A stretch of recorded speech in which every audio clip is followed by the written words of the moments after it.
Hello, hello, bonjour à tous. J'espère que vous allez bien. Je ne sais pas si vous me recevez. Ok, super, super. Alors, moi, c'est Nobel Agassa, co-host de ce meeting. Nous avons avec nous Monsieur Isaac Emmanuel, qui va être principalement chargé de nous parler de SQL avancé. Donc, je crois qu'on va pas trop tarder. C'est vrai que d'autres personnes pourront nous rejoindre, mais je crois que je vais lui laisser directement la parole pour qu'il puisse se présenter et nous, nous faire sa magie à tous. Alors, je vous souhaite une bonne séance et on y va.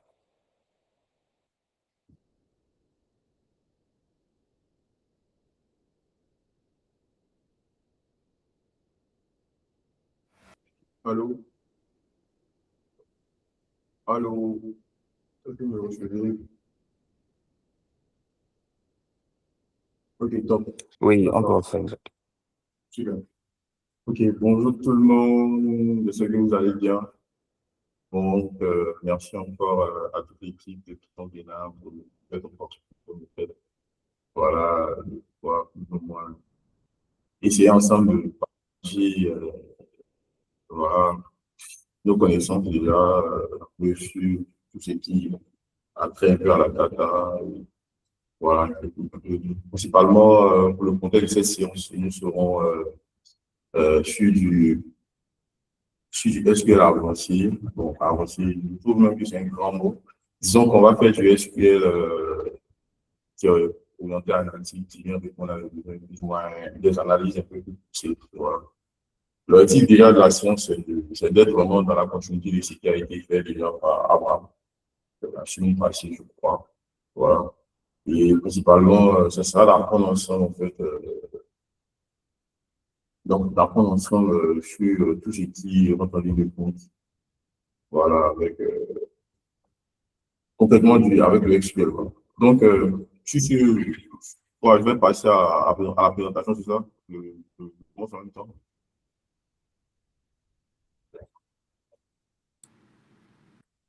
Bonjour à tous. Bonjour, Monsieur Isaac. Euh, on aimerait bien que la voix puisse un peu sortir et que vous vous présentiez à nous bon, votre expérience, le poste que vous occupez. Voilà. Et si vous pouvez déjà commencer à partager votre écran, on va pouvoir voir si ça marche et régler ce qu'il y a à régler. Merci beaucoup à vous. Moi, c'est Jasmine Doris Abadassi. Et je serai avec vous dans ce Meet, accompagné de Abraham Klobwe. Merci. Ok, top. Merci. D'accord. Donc, attends, je vais avoir mon écran.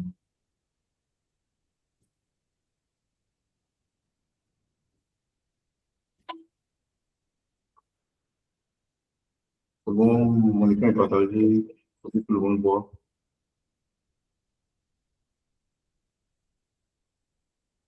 Ok, top. Top. Euh, pour les participants, n'hésitez surtout pas à nous faire signe si vous n'entendez pas, si vous ne voyez pas l'écran. Vous pouvez écrire dans le chat, on va relayer.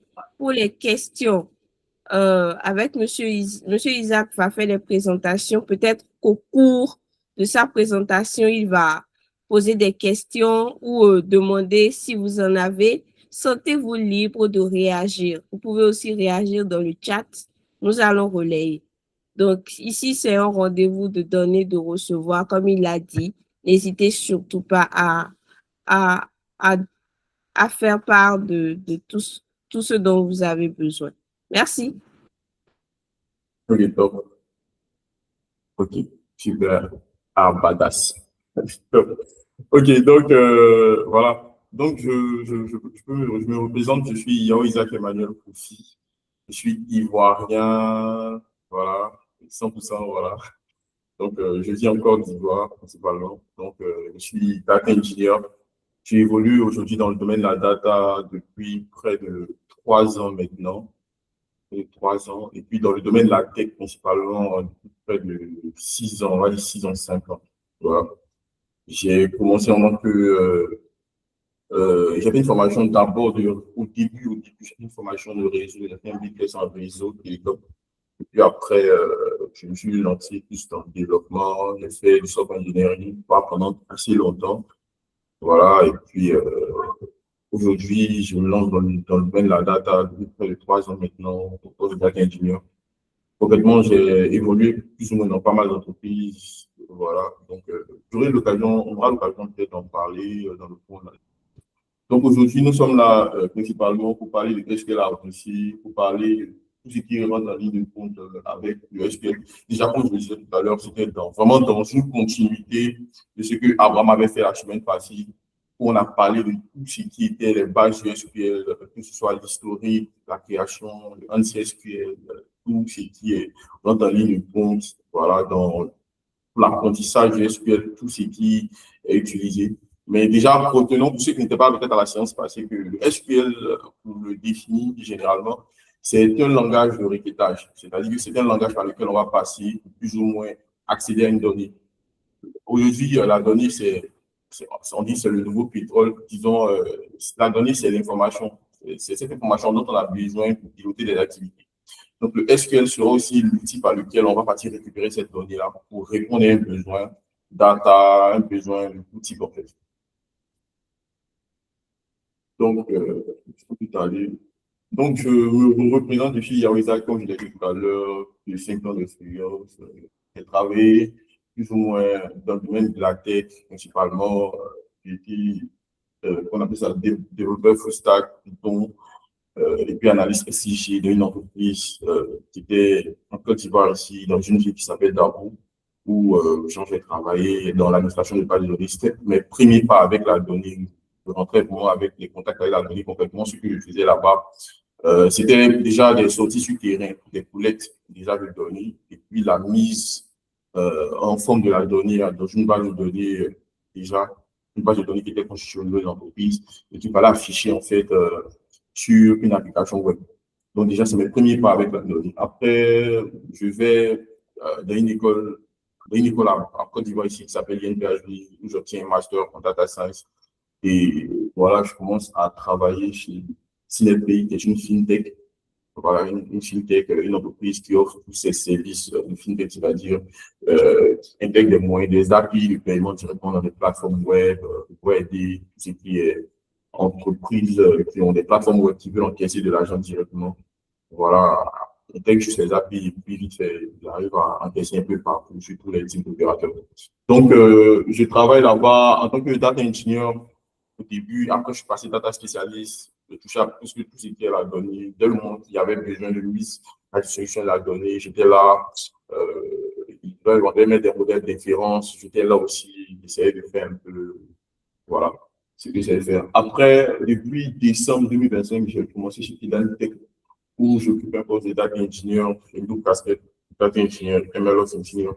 Concrètement, le travail, ce sera aussi dans le même esprit que SNetPay, c'est de mettre en place des pipelines de données pour répondre aux besoins analytiques et tout. Mais c'est aussi d'aider aussi, d'accompagner les data scientists, d'accompagner les data analystes dans le déploiement des solutions.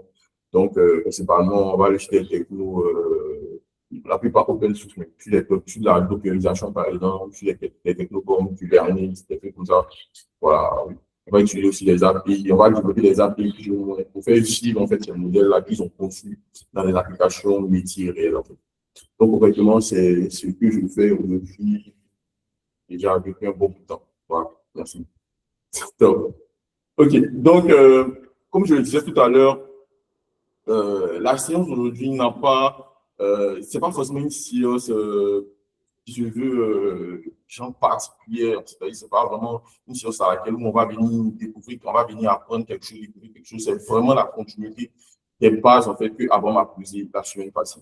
Donc concrètement, il m'a tenu vraiment à cœur, genre de présenter certaines slides que j'ai trouvé hyper importantes dans la présentation de la semaine passée. Voilà. Donc concrètement, ce qu'il faut retenir, il y a une slide qui m'a beaucoup intéressé, la slide qui fait SQL versus RDBMS et versus Data Warehouse. Concrètement, là, Abraham nous disait que le SQL, c'est un langage universel. Voilà, c'est un langage universel qui est utilisé pour pouvoir, comme j'ai dit tout à l'heure, pour traiter la donnée. Le RDBMS, ou Relational Database Management System, ou bien système de gestion de base de données relationnelles. Donc, ça, en fait, c'est un logiciel qui stocke et puis qui gère les bases de données relationnelles. Donc, ce type de solution, on les a un peu partout. On les a un peu partout comme PostgreSQL, Oracle, MySQL, et j'en passe, j'en passe. Aujourd'hui, il y a pas mal de solutions, genre de stockage de bases de données qui sont de voir le jour et naturellement, elles viennent avec leur lot de solutions. Et puis, on a parlé aussi du data warehouse qui est l'entrepôt de données escalable et massif. Je pense que là, ce que Abraham voulait mettre en évidence, en fait, c'est de comprendre que ce soit nos bases de données classiques, que j'appelle RDBMS, et puis les data warehouse, en fait, c'est deux systèmes de stockage qui sont basés essentiellement sur deux paradigmes particuliers, qui sont le paradigme OLAP et le paradigme OLTP. Concrètement, OLTP, c'est pour tout ce qui est processing transactionnel. Et naturellement, les RDBMS que vous connaissez, ils sont des bases de données, en fait, qui sont dopés en fait pour OLTP, pour pouvoir, c'est-à-dire que pour pouvoir gérer tout ce qui est process transactionnel, comme faire des insertions, faire des updates, pour optimiser tout ça.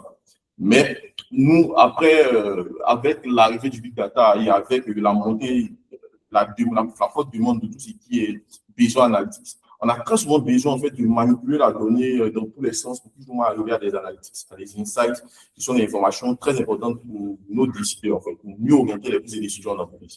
Donc, ils ont mis en place en fait un autre système qui est le data warehouse, qui est basé en fait sur le modèle OLAP. Le modèle OLAP, c'est une manière de processer cette exigence, c'est une manière d'organiser le système de base de données à l'intérieur pour pouvoir optimiser en fait tout ce qui est processing analytics en fait.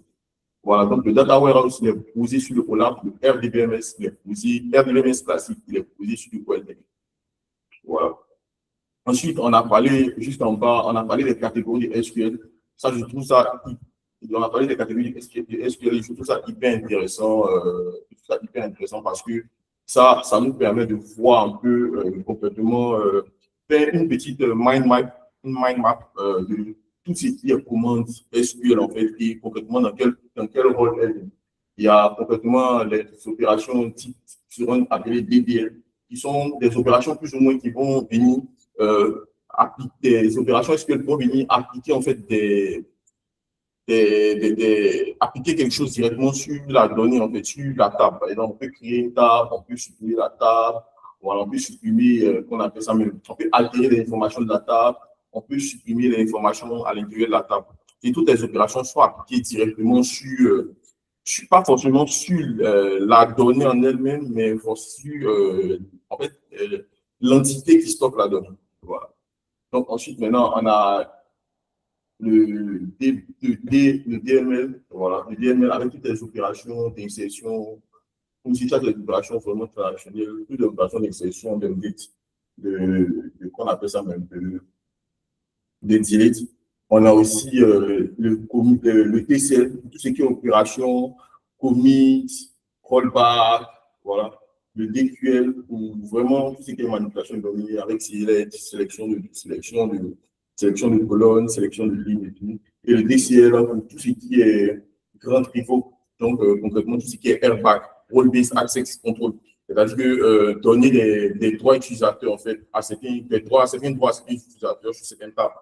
Voilà, parce que après, c'est vrai, on manipule la donnée, c'est intéressant, c'est beau, on arrive à occuper tout type de données, mais c'est hyper important de gérer les accès et puis s'assurer qu'en fait, n'importe qui n'accède pas à nos données, pouvoir faire n'importe quoi. Voilà. Ensuite, on a parlé de l'anatomie aussi du SQL avec le select, form, join, on, where, who by, halving, other by. Voilà, donc concrètement, c'est tous les éléments généralement qui sont utilisés en fait pour pouvoir faire, pour pouvoir plus ou moins faire du SQL complètement, récupérer l'information de la donnée, select pour pouvoir sélectionner les gens des lignes, sélectionner certaines lignes, sélectionner certaines colonnes. Voilà, le form pour signaler dans quelle table on récupère l'information de join pour pouvoir faire des jointures. Voilà, le hot définit les clés de jointure, le filtre, le web pour pouvoir faire le filtre, le group by pour appliquer tout ce qui est fonction d'agrégat, le aging pour pouvoir appliquer des filtres sur une fonction d'agrégat, puis le order by pour pouvoir gérer tout ce qui est ordre dans la mise à disposition de la donnée. Et enfin, ce que j'essaie de montrer juste en bas, c'est une image qui est très assez intéressante. Le SQL Nutshell, c'est plus ou moins aussi, c'est le même esprit que la catégorie SQL. C'est une mind map, en fait, qui nous présente plus ou moins les éléments qui sont reliés au SQL. Comme on peut aller, peut-être, il y a les fonctions, il y a les Windows Functions, qui sont des trucs pas trop utilisés pour certaines personnes. Les Windows Functions, les fonctions, voilà, certaines opérations, on a vu nos éléments DCL, DML, voilà. Un peu une mind map de tout ce qui rentre dans le contexte de donc, concrètement, avoir déjà notre mind map, je reviens déjà une citation d'un ingénieur que j'aime beaucoup, qui disait très souvent que, le SQL, il s'appelle Willis Nanas, je pense qu'il est au Canada, je le suis beaucoup ce qu'il disait. Il disait très souvent que le SQL, c'est un langage easy to learn, hard to master. C'est-à-dire que c'est un langage naturellement facile à apprendre en main, mais c'est vraiment un mastodonte. Voilà. Donc, on avance. Voilà. Donc, concrètement, de quoi il va s'agir aujourd'hui? Aujourd'hui, il va s'agir de parler de certains concepts, peut-être avancer de certains points. Mais moi, je n'attends pas forcément des concepts avancés, c'est des concepts qui touchent beaucoup plus à l'analytique, qui touchent beaucoup plus à certains éléments. On va essayer de les parcourir ensemble, essayer de les découvrir ensemble, essayer de comprendre comment ils marchent, et puis peut-être à la fin, essayer de faire un mini projet fil rouge, en fait, où on va essayer de répondre à certaines questions analytiques, en fait. Voilà, au fur et à mesure. OK. Donc, on va commencer par le premier élément qui est les subqueries. Les subqueries, les sous-requêtes en SQL, comme je l'ai défini, il y a dit qu'une subquery est une requête SQL imbriquée à l'intérieur d'une autre requête utilisée pour calculer les valeurs. OK, concrètement, c'est quoi les subqueries? C'est comme c'est écrit, c'est des requêtes à l'intérieur de requêtes. Et soyez dans sur le SQL, c'est la raison pour laquelle je disais que le SQL est hyper puissant. C'est-à-dire que soyez donc sur les subqueries, on peut aller vraiment de subquery en subquery en subquery en subquery, limite à l'infini, quoi. Voilà, vraiment, ça va vraiment. Donc, concrètement, c'est quoi? On écrit une requête dans une requête. Regardez, on peut voir cette requête-là. On a le select ID comme public products, ouais, catégorie électronique. C'est-à-dire qu'on fait une première sélection des ID pour lesquels la catégorie, en fait, est électronique. C'est-à-dire que l'ID des produits pour lesquels la catégorie est électronique. Et c'est le résultat de cette requête-là qu'on injecte, en fait, dans la colonne public sales pour afficher que les sales, en fait, que les ventes, en fait, qui ont été réalisées sur les produits dont les ID sont de la catégorie électronique. Une autre manière qui aurait été possible de faire, c'était de récupérer la table public sales. Bon, après, je vais nous vous présenter les différentes tables. C'est de récupérer la table public sales, récupérer l'ID du produit dans la table public sales, récupérer l'ID du produit dans la table project ID, faire une jointure et puis transformer les données pour arriver à la solution. Et ça, c'est une manière assez rapide de le faire. Donc, le subquery, je ne vais pas forcément m'attarder dessus, c'est des éléments qu'on utilise très souvent en analytics, dans lesquels on va utiliser, par exemple, une sous-requête pour l'intégrer à l'intérieur. Par exemple, comme ça ici, on l'a fait pour l'opération de filtre, mais ça peut se pousser beaucoup plus loin. Dans la sélection de colonnes, ça peut se faire aussi. Donc, concrètement, c'est un peu ça. On utilise une requête de base avec les informations qu'ils contiennent pour s'en saisir, en fait, dans une autre requête. OK. J'espère qu'on est bon, j'espère qu'il ne parle pas trop rapidement, j'espère que tout le monde nous comprend, ça va. OK, top. Ensuite, on a les CTE, ou Common Table Expression. Les Common Table Expression, moi, pour voir vraiment les expliquer, c'est toujours dans le même esprit des subqueries, mais c'est plus dans un c'est plus dans du coding propre, en fait, du clean code, en fait. Concrètement, ce qu'on fait, c'est que on va définir, comme ici, on va définir un genre, un type de variable qui s'appelle peut-être AVG sales, voilà, qui va contenir en fait, voilà, une requête en fait. Et c'est cet élément de requête-là qui peut être une valeur, qui peut être une table même, qui peut être une colonne, qui peut être tout ce que vous voulez. Et c'est cet élément-là qu'on va prendre, sur lequel on va utiliser en fait pour appliquer en fait une opération, pour appliquer un flux, par exemple, comme ça sur une donnée. Dans le contexte ici, qu'est-ce qu'on fait? C'est-à-dire qu'on sélectionne on va sélectionner, on va faire, qu'on appelle ça la moyenne en fait, de la quantité totalement sur la table public sales. Voilà.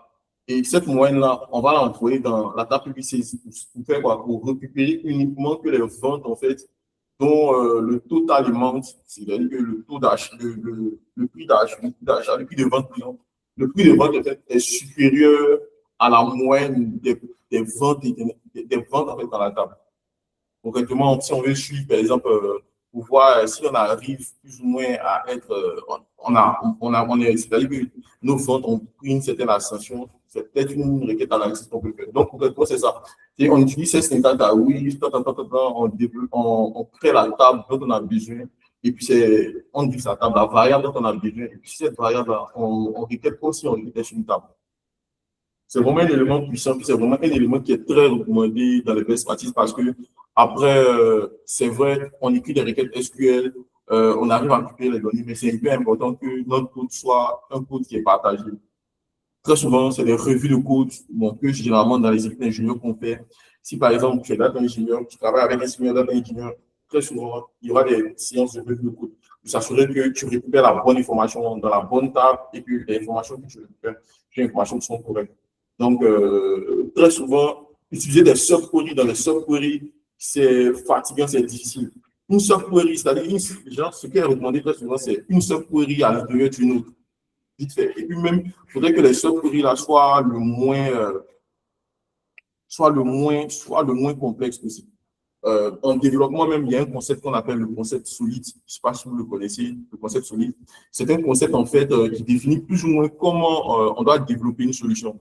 Et dans ce concept solide-là, il y a c'est un anagramme de S là qui signifie single responsibility. Single responsibility, ça veut dire que concrètement en développement, ce qu'on demande très souvent, c'est de faire, c'est-à-dire de concevoir quelque chose, une fonction qui fait une seule chose. Très souvent, on demande très souvent de découper le code en fait de la meilleure des manières, en fait, de ne pas forcément aller sur, je sais pas, une fonction qui fait, je sais pas, qui calcule des trucs complexes. Parce qu'après, quand quelque chose est complexe, c'est difficile à débugger en fait. Ok, l'autographe, c'est le concept solide. Solide, c'est S. Oh, attends, bon, peut-être je vais l'écrire après. Attends, comment je fais ça? Attendez, on peut essayer de voir ensemble. Je suis Internet. Attendez, on va essayer de faire ensemble.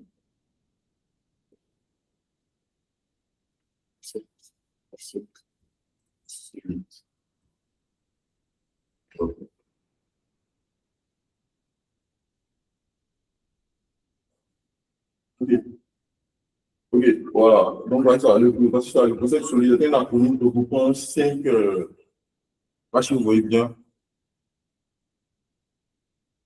Vous voyez mieux. Ok, le concept solidaire est un acronyme regroupant 5 principes de conception orientée objet dans l'informatique beaucoup plus lisible, beaucoup plus flexible.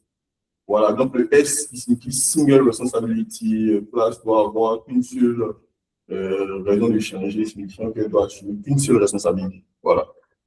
Donc après, c'est un concept que vous pouvez avancer en informatique. C'est un concept qui est très utilisé dans tout ce qui est clean code, tout ce qui est architecture clean code. Voilà. Donc on regarde notre présentation. Voilà. Top. OK. Donc, concrètement, c'est ce que je disais. Donc, c'est vrai que c'est très intéressant dans les séances de revue de code, en fait, de concevoir des codes où à l'intérieur, on a des petites, c'est-à-dire on a des petites fonctionnalités qui font qu'une seule chose à la fois. Naturellement, quand par exemple on a un problème, naturellement, on sait identifier, là, le problème il est là, le problème il est là, le problème il est là. Voilà. C'est hyper intéressant. Donc, les CTI sont des éléments très importants qui sont beaucoup recommandés. Voilà, donc je me permets toujours de parler beaucoup de ça parce que c'est vraiment recommandé, c'est vraiment le standard des éléments qu'on utilise en fait quand on a dessus des requêtes SQL qui sont possibles. Sachez qu'en entreprise, surtout, bon, pour apprendre, en tout cas pour les gars qui bossent en entreprise, ils savent que réellement, il y a des requêtes SQL vraiment, il y a des requêtes SQL même dans certaines entreprises, c'est-à-dire, genre, c'est la requête qu'on ne doit plus toucher, quoi. Limite, c'est le masque, quoi. C'est le truc, limite, c'est un truc là-bas. On dit, bon, cette requête-là, ça calcule le solde et tant, c'est plus à modifier, c'est le truc qui est là-bas, c'est le Saint Graal, en fait. Voilà, c'est le truc qu'on ne touche pas, c'est le truc hyper complexe, avec des choses dedans. Voilà. Mais très souvent, le problème, c'est que très souvent, les gens qui ont développé le truc, en fait, ils n'ont pas forcément développé la chose avec des best practices. Donc, naturellement, c'est une amas de code là qu'on ne sait pas, qu'on ne comprend pas, ça fait quoi, mais apparemment, ça donne les résultats justes, donc on ne touche plus. Bref, c'est pas que généralement, c'est un problème, en fait, parce que ça accélère la dette technique et pas mal de choses. Voilà. Donc, on avance. Après, il y a le concept de Windows Function. Voilà, le concept de Windows Function. Concrètement, qu'est-ce que c'est le Windows Function? Le Windows Function, déjà, pour commencer, il existe trois types. Il existe trois types. Il y a les Windows Function orientés agrégat. Il y a les Windows Function orientés classement, les opérations de classement. Il y a les Windows Function orientés valeur. Voilà. Donc, de quoi il va s'agir? Il va s'agir en fait de fonctions qui permet, comme je l'ai dit, qui permet de faire des calculs sur un ensemble de lignes de données, si un ensemble de lignes liées à une ligne courante sans faire disparaître certaines lignes, en fait. Concrètement, pour donner un exemple, c'est pour être le plus pragmatique, par exemple. Très souvent, les Windows Functions, c'est des trucs qu'on va utiliser, des analytiques aussi, par exemple, pour pouvoir faire, par exemple, des sommes cumulatives, par exemple. En analytique, c'est quelque chose qui est hyper important. C'est-à-dire, on a besoin de suivre comment par exemple, on va utiliser peut-être une mesure fonctionnant en utilisant le sum pour pouvoir faire des sommes cumulatives et pouvoir suivre, par exemple, nos ventes jour par jour, par exemple. C'est-à-dire qu'aujourd'hui, on a fait 6 000, voilà, aujourd'hui, on a fait 15 000, donc ça fait à la prochaine, ça sera 15 000 plus 6 000, tu vois, naturellement. Après, on a fait 20 000, ça sera 6 000 plus 15 000 plus. Voilà, c'est quelque chose qu'on utilise très souvent pour pouvoir faire des sommes cumulatives. Des sommes cumulatives, en fait, dans les visions analytiques. On peut utiliser aussi les Windows Functions de type valeur, de type valeur, par exemple, pour ça, pour pouvoir faire en analytics, par exemple, il y a ce qu'on appelle, pouvoir faire des taux ce qu'on appelle comment on appelle ça, par exemple, les year to year, les day to day. Ça, c'est les taux de performance, en fait. Voilà. C'est-à-dire que l'objectif, c'est que si j'ai mon business, en fait, je veux savoir, en fait, qu'est-ce que j'ai fait en termes de performance par rapport à la journée d'hier. L'objectif pour un business, c'est d'aller, voilà, du blanc en blanc, en comme on pourrait le dire. C'est-à-dire d'aller de performance en performance. Donc, on va comparer, en fait, la performance actuelle à la performance d'hier.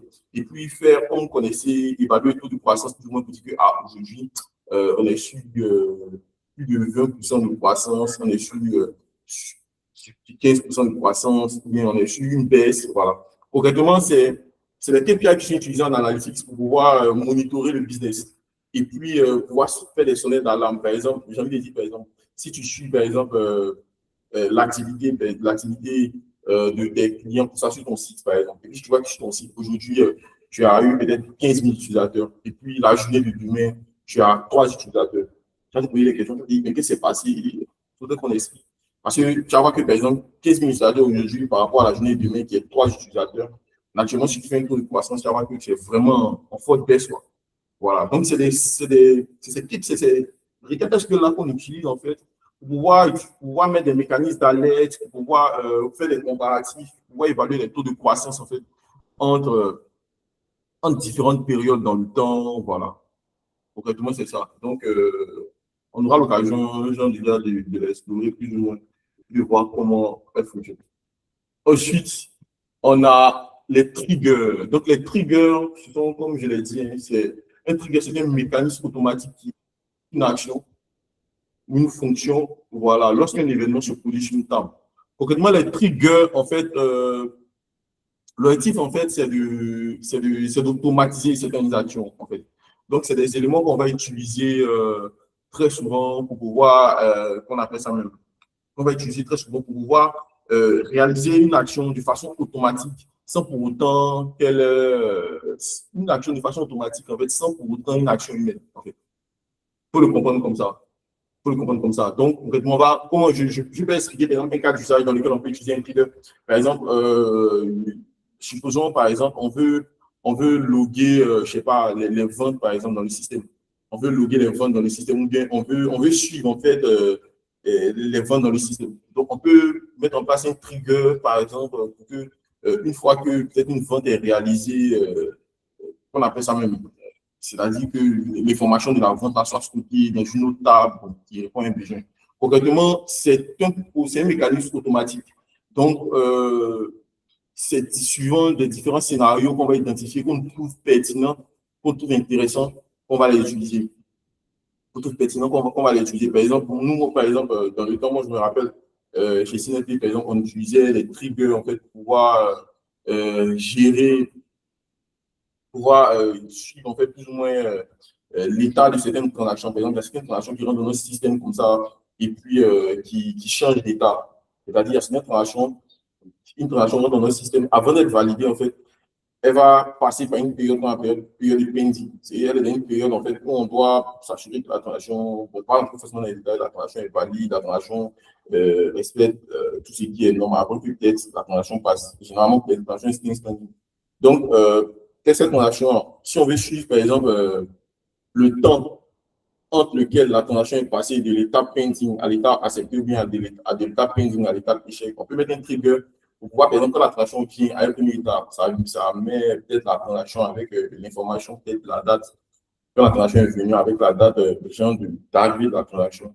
Et puis l'information avec la date qu'on appelle ça même, la date de traitement de l'information. Et ça, c'est un processus qui sera automatisé. Puis après, c'est une information qu'on peut récupérer pour voir si dans notre système, il n'y a pas un potentiel boulot d'étranglement. Voilà, boulot d'étranglement, c'est concrètement dans les architectures.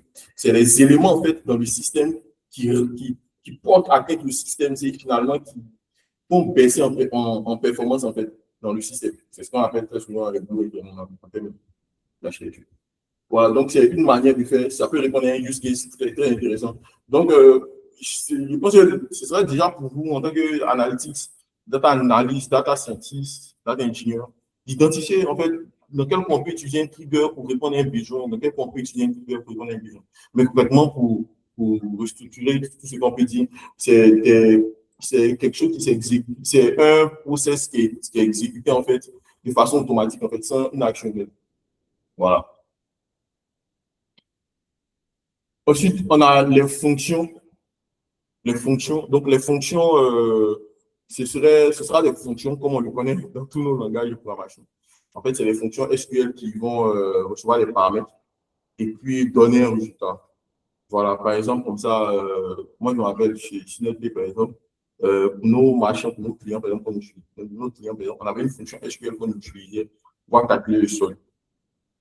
Voilà, c'est-à-dire que genre, on a la masse de transactions. Donc, souvent, on ne veut pas forcément vouloir venir récupérer, c'est-à-dire récupérer toutes les lignes, puis commencer à trier pour savoir toutes les transactions d'un client, voilà, les transactions d'un client. Voilà, on veut récupérer son solde. L'objectif, on voulait arriver à une seule fonction où, par exemple, on note juste l'ID de ce client-là, et puis on a son solde, quoi. On sait combien on lui doit, on sait combien on nous doit, on sait combien il nous a généré un chiffre d'affaires depuis sa création et tout, voilà. Donc ça peut être une fonction qu'on peut utiliser. Donc ça, pour ça, on avait créé une fonction pour ça. Voilà. Naturellement, c'est du SQL. Donc, il y a pas mal de choses qui doivent être mises en ligne de compte. Après, une fonction, on peut l'écrire basiquement, mais après, c'est très important de comprendre dans SQL. L'optimisation, l'optimisation, c'est hyper important parce que on peut écrire une fonction là, vague, mais c'est hyper important d'optimiser nos process, d'optimiser nos requêtes. Voilà. Après, on a le contexte de vues simples, de vues matérialisées. Voilà. Donc, les vues, concrètement, qu'est-ce que c'est? Je pense que je l'ai écrit, il est mis en SQL, les vues. C'est comme une table virtuelle créée à partir de requêtes SQL. elle ne stocke pas physiquement les données, mais elle affiche les données, comme si c'était une table. Donc, concrètement, une question, on est dans quelque chose de. On est dans une abstraction d'une table, en fait. Voilà, l'objectif, forcément, c'est peut-être de ne pas permettre à certains utilisateurs ou bien à certains utilisateurs de la donnée d'accéder directement à la table pour ne pas réaliser certaines opérations ou pas. Ou bien, ça peut être, on peut concevoir une vue d'un objectif genre d'optimisation. Voilà, par exemple, c'est-à-dire on a une information que peut-être chaque jour on consulte dans une table, chaque jour on consulte. Donc, pourquoi forcément venir récupérer dans la table, mais pourquoi pas faire, mettre un mécanisme là, vite fait, voilà, qui enregistre la table là, qui est prête à l'emploi. Voilà, donc on aura les vues simples et les vues matérialisées. Naturellement, bon, je ne vais pas renseigner, mais en tout cas, les vues simples, elles sont en mode auto-refresh, c'est-à-dire qu'elles sont constamment rafraîchies en fonction de la donnée, en fait. Voilà. Et les vues non, les vues, il y a mis non matérialisées, mais c'est les vues matérialisées. Les vues matérialisées, en fait, elles sont pas, il faut les rafraîchir, en fait. Voilà, elles sont vraiment dans un format statique. On peut les assimiler à, bon, peut-être c'est le concept avancé, on peut les assimiler, en fait, à des snapshots de table. Voilà, c'est-à-dire que c'est une photo de la table à un instant précis qui est récupérée et qui doit être rafraîchie. Voilà, naturellement, naturellement, en fonction de ce que je viens de dire, on s'est dit déjà, naturellement, que les vues simples ne seront pas, ce sont des vues en fait, qui sont lentes, naturellement, parce que ça sera forcément lent. Allô? Allô? Ok, On top. vous suit, on vous suit, on vous suit. Ok, top. Les vues simples, en fait, naturellement, elles seront lentes, puisque les tables ne sont pas en elles-mêmes stockées. Elles ne sont pas stockées en vrai. Donc, et puis elles sont tout rafraîchies. Donc, naturellement, elles se remettent à jour. Donc, à chaque fois quand c'est lancé, il y a des récupérations d'informations qu'on s'en prend. Alors que les vues matérialisées, en fait, c'est des vues qui sont beaucoup plus rapides. Mais le problème, c'est que le rafraîchissement est manuel. Le rafraîchissement doit être effectué. Donc, c'est vraiment un compromis qu'il faut faire entre le rafraîchissement des données et la rapidité de mise à disposition des données. Donc, il faut identifier le compromis. Donc, le choix en fait, du type de vue va dépendre en fait, des use cases qui sont au devant de vous et de comment vous vous orientez, comment vous voulez en fait, accéder à votre données rapidement, plus rapidement que fraîchement, ou bien plus fraîchement que rapidement. Voilà. Donc, c'est vraiment un compromis qu'il faut identifier.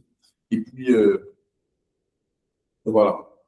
Donc, ensuite, après les vues matérialisées, voilà, je pense que c'est l'élément principal sur lequel je me suis arrêté, les vues matérialisées. Après, peut-être, il y a des concepts beaucoup plus avancés, mais l'objectif, c'est principalement de parcourir un peu tous ces éléments-là qu'on a identifiés, que ce soit les subqueries, que ce soit les sites, les Windows Functions, les triggers, les fonctions, les vues simples, les vues matérialisées, les parcourir dans le son avec notre petit exercice pratique là.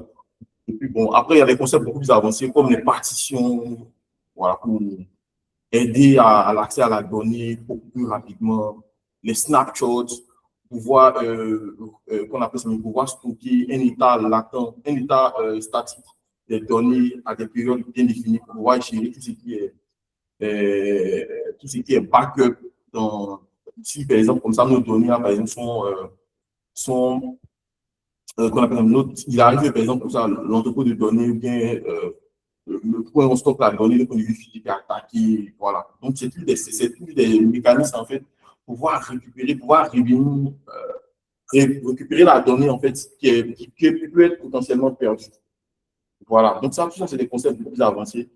Voilà. Et puis maintenant, même PostgreSQL vient avec encore des nouveaux trucs, des nouvelles choses, avec tout ce qui est rentre en ligne de compte, avec des nouveaux types de données, c'est-à-dire des nouveaux types de structures de données, en fait, beaucoup plus intéressantes. Voilà. Voilà. Donc, c'est plus ou moins ce que je voulais essayer de vous présenter aujourd'hui. Je suis ouvert déjà à vos questions déjà pour cette phase théorique. Et puis, bon, après, s'il n'y a pas de questions, on va passer à la phase pratique.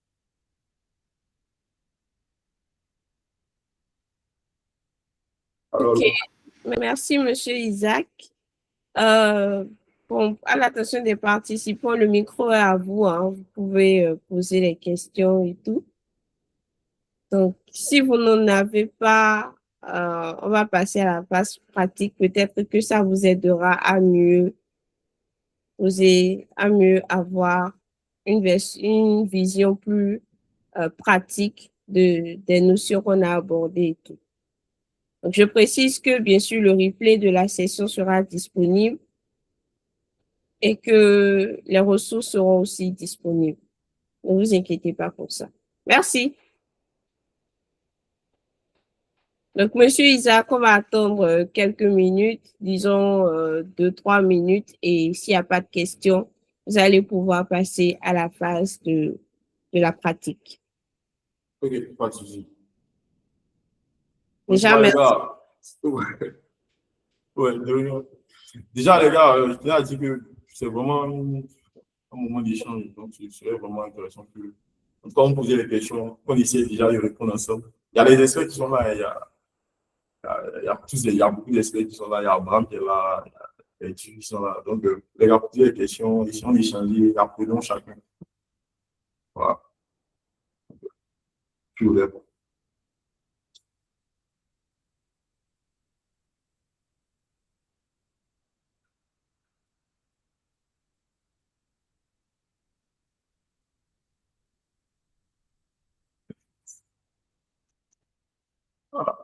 Apparemment, il n'y a pas de questions. Mais c'est quoi? Les gens sont timides. Au Bénin, bon, je pense que le Bénin, c'est un pays qui est timide. Hein.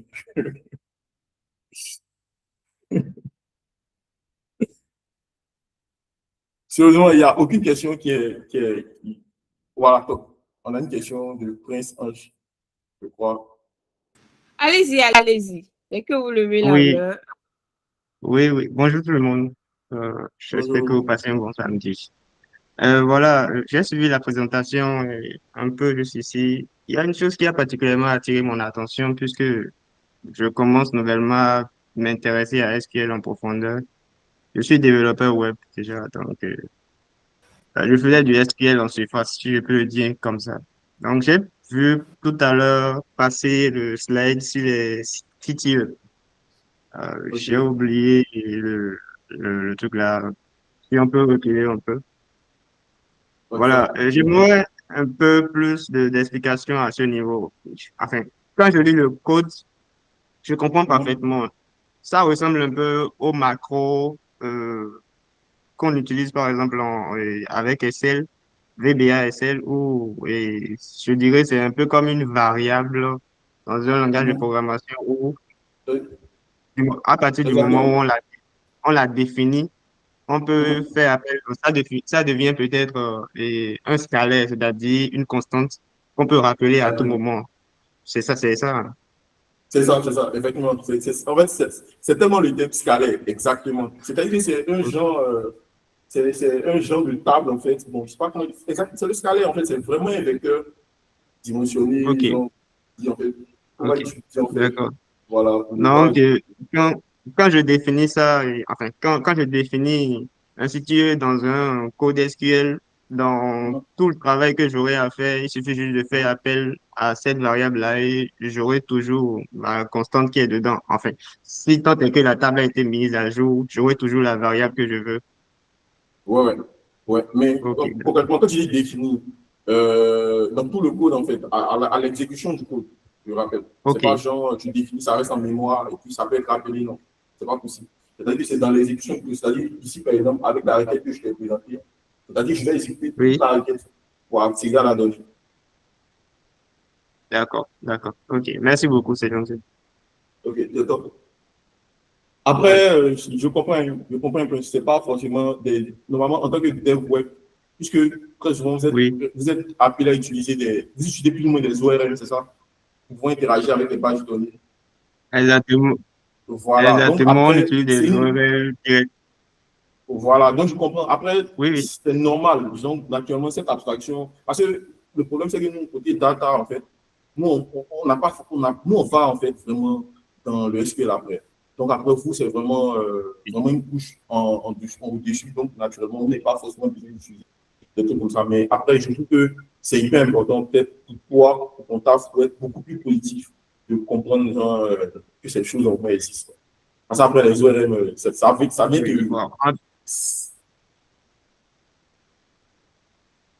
Allô?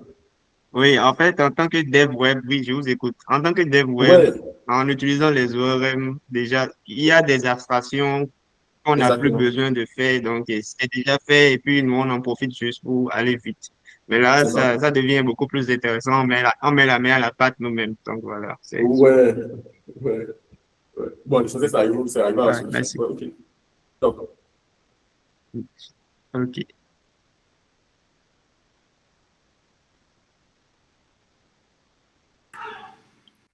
Il y a d'autres questions? En fait, j'aimerais ajouter que, bon, SQL, en fait, c'est vaste. Mais en tant que développeur, on n'a pas souvent l'occasion de mettre la main à la pâte pour ces trucs-là. Donc, nous, en data, c'est la data. Donc, on est obligé d'aller dans le fond, déjà de gagner en, comment dire, de gagner en temps d'exécution parce que plus les données seront longues et il y aura plus il y aura de données, plus il y aura de métriques à calculer, comme par exemple les moyennes, et plus on D'accord. sera obligé vraiment de gagner en temps parce que le système doit être très rapide pour fournir tout ce dont généralement le data analyst et autres a besoin. Du coup, on est obligé de maîtriser SQL à fond. Et dans le à fond, voilà, il y a les CTO, il y a les Windows Functions, il y a plein d'autres trucs, les partitions et tout, mais pour l'instant, vraiment, le peu de choses que vous avez là est déjà utile pour faire beaucoup de choses. Maintenant, après, vous pouvez décider d'aller plus loin. C'est à vous de voir. Ok. Voilà. Donc, pour enchérir même sur ce que Doris dit, effectivement, c'est ça. Nous, en data, l'objectif, c'est que quand, par exemple, les développeurs, quand vous passez par les ORM, en fait, vous ajoutez une couche d'abstraction, en fait, supplémentaire. C'est comme, par exemple, quelqu'un qui développe en Python et puis un autre qui développe en C++ et qui développe en Rust. C'est-à-dire que, genre, le langage, c'est une histoire de niveau. Nous, on va directement dans le SQL pour pouvoir gagner en temps, puisqu'on manipule des données massives. Imaginez sur 1 million de lignes comme ça, sur 50 millions de lignes, si tu viens mettre un ORM dessus. Bon, tu parles de script Python, déjà ton ORM est en Python. Le script Python va passer par, je sais pas, le script C++, le C++ va passer par le SQL. Le SQL, maintenant, ça va partir récupérer l'information maintenant pour remonter au C++, pour remonter au Python, pour remonter par ton ORM, pour remonter maintenant à ton application web. Vous voyez que ça fait beaucoup de choses. Mais nous, quand on est dans la data et qu'on manipule beaucoup de data, on est obligé forcément de descendre directement dans la couche la plus basse, c'est-à-dire qu'il y a du SQL directement, et puis écrire nos requêtes là-bas, et l'information pour les mettre à disposition. Donc, c'est vraiment pour un souci, comme elle a dit, c'est vraiment pour un souci d'optimisation, pour vraiment répondre aux besoins analytiques dans le délai. Parce qu'une donnée, qu'elle soit bonne, mais si elle n'est pas donnée dans le délai, dans le bon temps, elle est caduque. Voilà.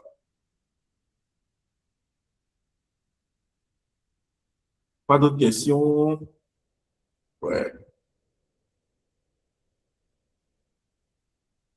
OK.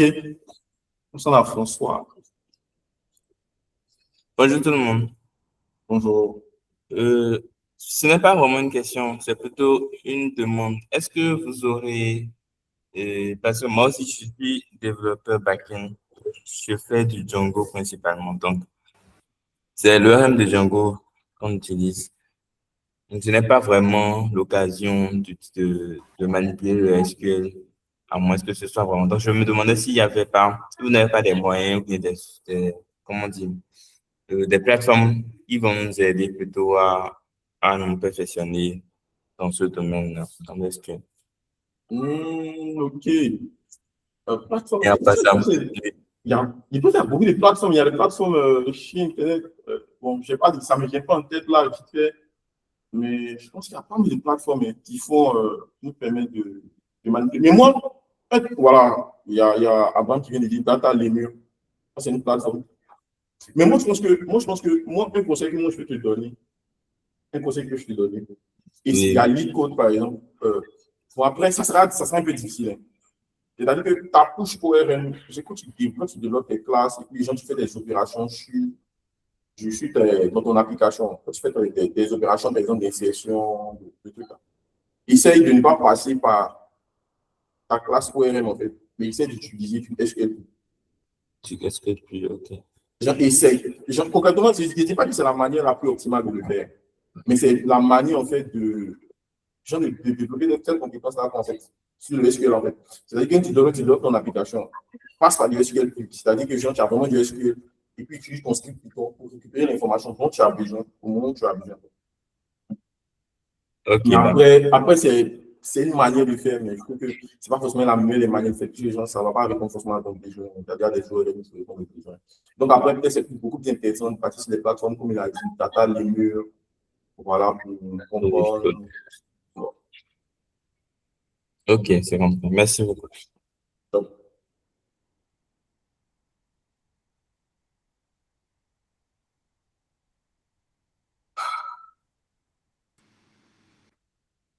Donc, on peut passer à la phase pratique, je pense, M. Isaac. OK. OK, il n'y a pas de souci. Donc, on passe à la phase pratique. Donc,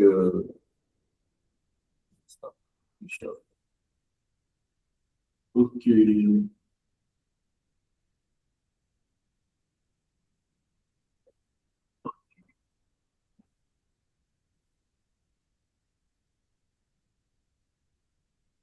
OK. C'est bon, est-ce qu'on voit mon écran? On voit mon écran? OK, top. On voit, OK. mais si on peut zoomer un peu sur l'écriture pour permettre à tout. Voilà, c'est bon. Merci. Ça, c'est top. OK, super. Donc, concrètement, attendez, je fais ça. Je vous présente plus ou moins la BD. Donc, concrètement, on va essayer de faire deux, trois trucs sur des faits plus ou moins, je parle des questions analytiques, en fait, sur une donnée que j'ai préalablement conçue. Voilà. Concrètement, déjà, une petite parenthèse, peut-être pour ceux qui sont nouveaux. Bon, moi, je le dis, c'est quelque chose qui m'a vraiment fatigué, mais après, je ne sais pas, peut-être les autres qui sont plus à l'aise avec. Comprenez que les gens ont, surtout dans l'histoire de base de données, comme on l'a dit tout à l'heure avec la slide, tout à l'heure sur le RDBMS, faites la différence dans le RDBMS entre deux choses, entre la base de données et le client de base de données.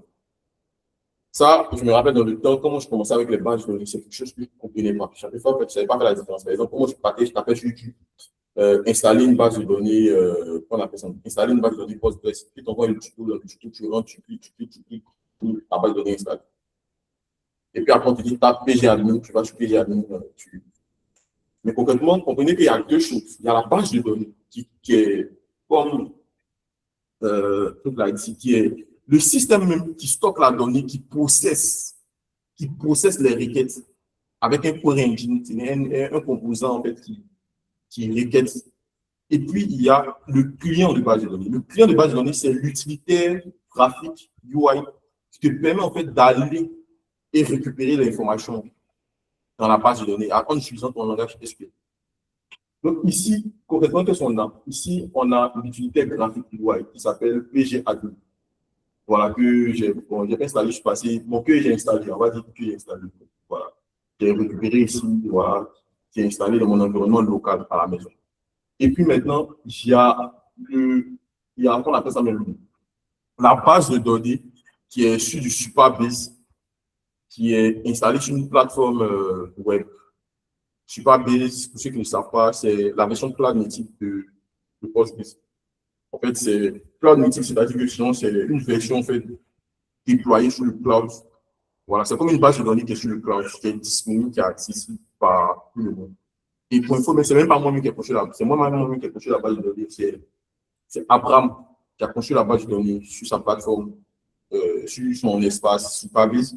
Il m'a envoyé les credentials.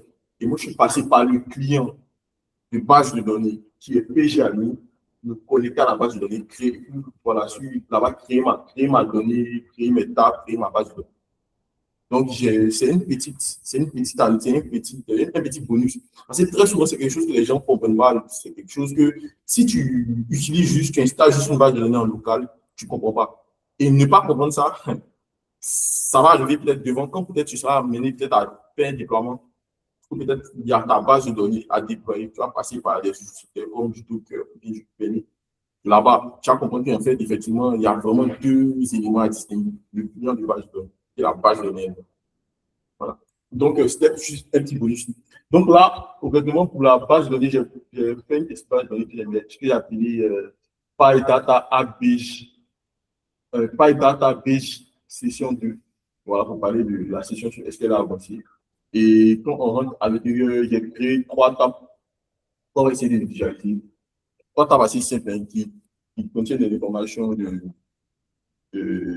vente, des trucs comme ça. On a d'abord la table countries. Countries. Vous avez différents.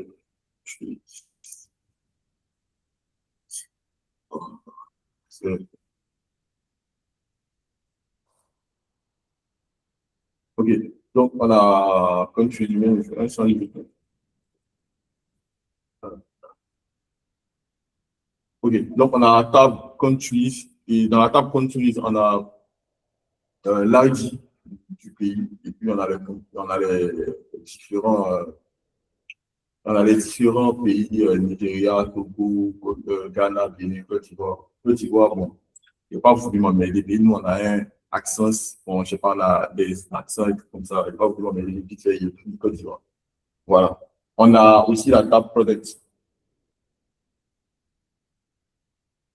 On peut voir avec des produits qui contiennent plus ou moins des produits, des produits petits.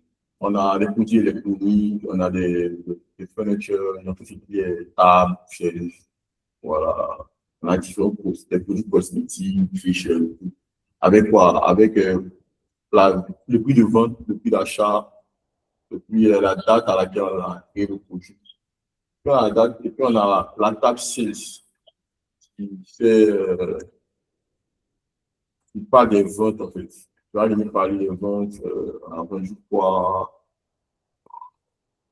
Voilà. Donc, viens parler des ventes. Ah, puis sinon, je sais qu'on a vendu. C'est bon, c'est bon. Je sais qu'on est OK. Voilà. Donc, concernant toutes ces données, concrètement, pour expliquer le contexte, concrètement, on a des pays. Voilà. On suppose qu'on connaît une entreprise, je ne sais pas qui, eux, dans le domaine du commerce. On a des pays, en fait, où on vend et on a des différents produits dans nos magasins dans différents pays. Si on suppose un magasin par pays et on a un autre différents produits qu'on vend. Et ici, on a l'état, en fait, des ventes avec ID et l'ID dans de la vente. On a le product ID qui est l'ID du produit, l'ID du pays, voilà. On a la quantité, voilà. C'est un seul élément qui a été acheté. L'élément 10. L'élément de la date 10 qui a été acheté en une seule quantité. Voilà. On a la date de vente. On a vendu 8 mars, ouais. On a vendu le 8 mars 2026 à un prix, avec le prix d'achat et le prix de vente. Voilà, plus ou moins avec le prix d'achat et le prix de vente, on a une estimation plus ou moins de quoi on appelle ça même, du bénéfice qu'on a réalisé. Bien sûr, il y a des informations qui sont attachées. Purchase price, selling price, et des informations qui sont attachées au project item. Et puis le total amount, c'est le prix même de l'achat. C'est-à-dire que l'achat, c'était un achat de 250, on va dire c'est 250 francs. Voilà, on a acheté en fait le produit à 100 francs et une unité à 100 francs, voilà. Et on l'a revendu à 250. Donc, naturellement, on a fait un bénéfice de 150. Voilà. Et c'est dans le pays 3, le pays avec l'ID 3. Bon, je ne sais pas trop qui et puis voilà, l'ID en fait, genre du 6, de la banque. C'est bon, je sais qu'on a un autre type de données. Donc, on a le pays où les ventes sont effectuées, on a le type de produit. Voilà. Concrètement, on va partir sur un truc assez simple comme ça, basique. Essayez de voir comment on peut orienter une analyse, comment on peut orienter une analyse. Peut-être on peut commencer déjà par se demander, par exemple, prenons un truc simple comme ça, demandons par exemple, on peut déjà commencer par savoir par exemple combien il y a eu de ventes, par exemple, comme ça, par jour, comme ça. C'est tout simple. Donc, Donc, on va prendre ça sur clic.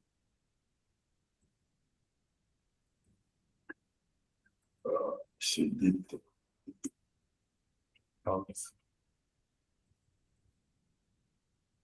Un peu comme plus, un peu plus en minuscule. Voilà. Oui, voilà.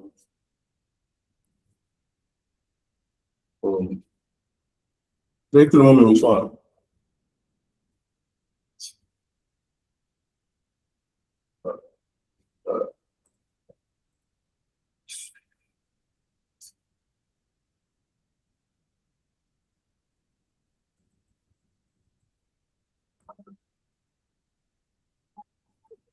Voilà.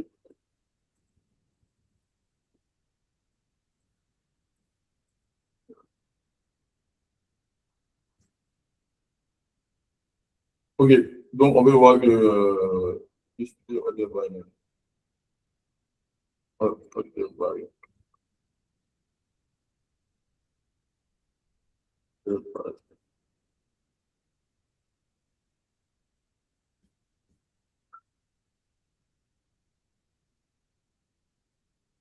ok, donc on peut voir que peut-être le 1er janvier, on a fait 6 ventes, de 2, 12 ventes, de 3, 12 ventes, on a fait, voilà, voilà, voilà.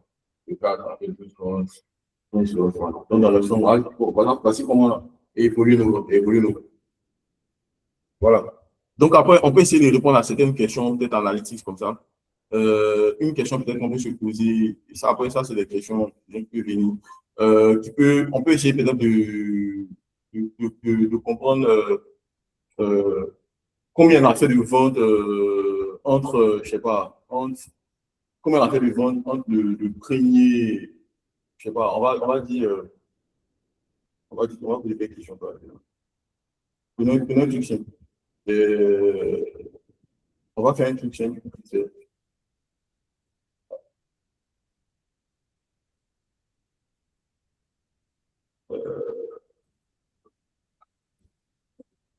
Pour peut-être illustrer le concept peut-être pour illustrer le concept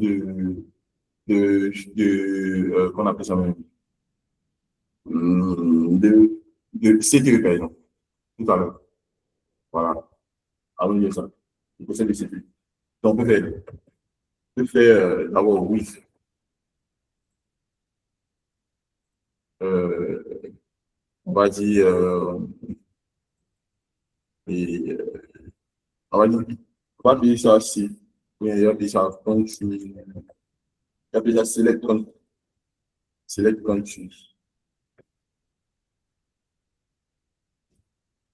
countries as. On va sélectionner certains pays, par exemple. Select ID. Bon.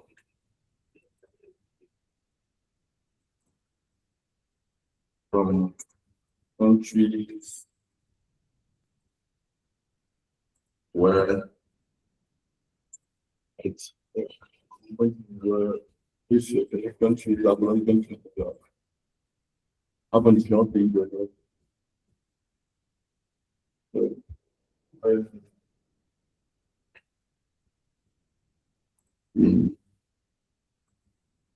On va prendre le Bénin, Nigeria,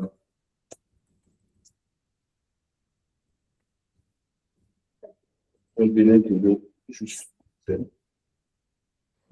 Après, les autres, déjà, on peut faire un select. Tu select countries. Voilà.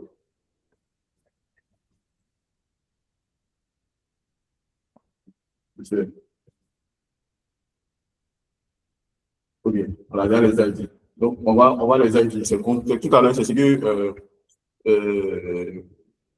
que, on appelle ça, comment il s'appelle? C'est ce que Prince a dit tout à l'heure, Prince Ange. C'est un scalet, en fait. On arrive à un scalet.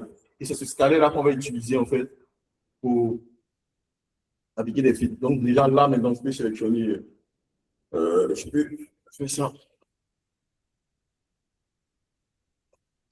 from 6. On va récupérer toutes les ventes daily.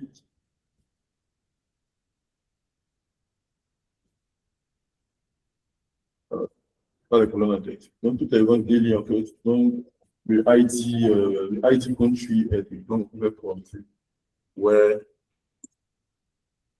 country ID.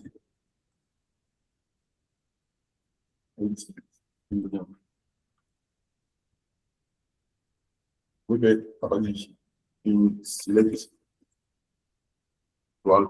Bon, après, étoile, même, c'est pas un élément qui est utilisé. Donc, pour les sites d'optimisation, je pense que ça, ça va vous le dire. Select étoile, c'est quelque chose qui coûte beaucoup. Surtout quand c'est sur des plateformes comme BigQuery, comme ça. Les sélections, on ne fait pas la foulée. Moi, actuellement, je suis vraiment sur les choses gratuites, je peux me permettre de select étoile.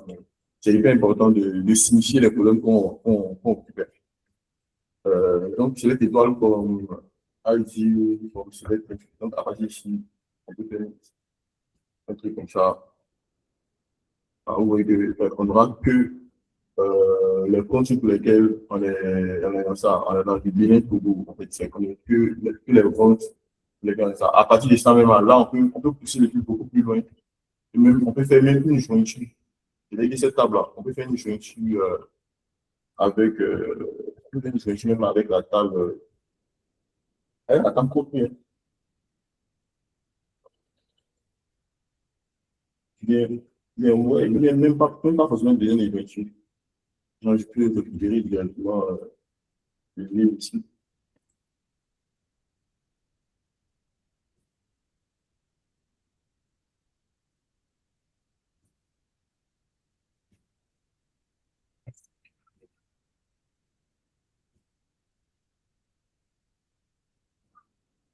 Hop, après, on peut vérifier, ok. Naturellement, puis on envoie les coordonnées.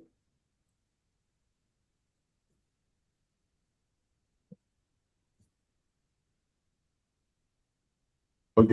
À partir de ça, on peut faire une jointure élément avec qu'on appelle ça même, avec, pour pouvoir voir en fait l'information. Mais concrètement, c'est ça, pour pouvoir expliquer le côté, c'est les situé. Ici, j'ai récupéré les colonnes, disons les lignes, disons de la table continue dont j'ai besoin, et j'applique en fait dans le fil de la table 6 pour voir créer l'information. Que l'on comprend un peu. Donc après, les situés, on peut vraiment faire beaucoup de choses. Utiliser ces éléments-là pour pouvoir faire des jointures, faire tout ce qu'on veut en fait, avec ces composants. Voilà, donc c'est un peu ça déjà. Si on lui répond à. Ils sont déjà, par exemple, on va commencer par faire un genre de cumul des ventes, par exemple. Je prends une question, par exemple, de cumul des ventes. Si on veut suivre le cumul de ventes sur un point, par exemple, on va commencer par utiliser la Windows Function pour voir un peu plus ou moins comment on peut évaluer les cumuls de ventes déjà pour ça. Ils sont hyper importants. On commence. On va faire un select de Project IT, Project IT, ensuite Spellbit, Total Amount, qui est le coût en fait, le coût d'achat, Total Amount. Puis maintenant, on va appliquer maintenant on va appliquer maintenant qu'on appelle ça, la Windows Function. Donc, comme je l'ai dit tout à l'heure, il y a trois types de Windows Function. Les Windows Function de type agrégat pour les opérations d'agrégat, les Windows Function de type classement, les opérations de classement, puis il y a les Windows Function pour les opérations de Windows Function, par exemple, pour les opérations pour de type valeur, en fait. Donc, ici, on fait somme, voilà, total paiement, on applique le couvre, voilà. maintenant pour signifier en fait les colonnes, la colonne qui ne va pas disparaître. Parce que normalement, quand tu appliques une somme de base, en fait, normalement, il va essayer de supprimer toutes les informations qui sont redondantes en fait pour récupérer plus d'informations. Que toutes les informations genre, qui seront agrégées en fait. Ce qui veut dire c'est que ici, par exemple, si on faisait un somme total basique avec un groupe basique normalement, il allait prendre le produit IT, sales date, et puis il allait appliquer la fonction d'agrégation directement en supprimant genre tout ce qui est répétitif. Voilà. Maintenant, on va sélectionner notre partition. Alors, partition.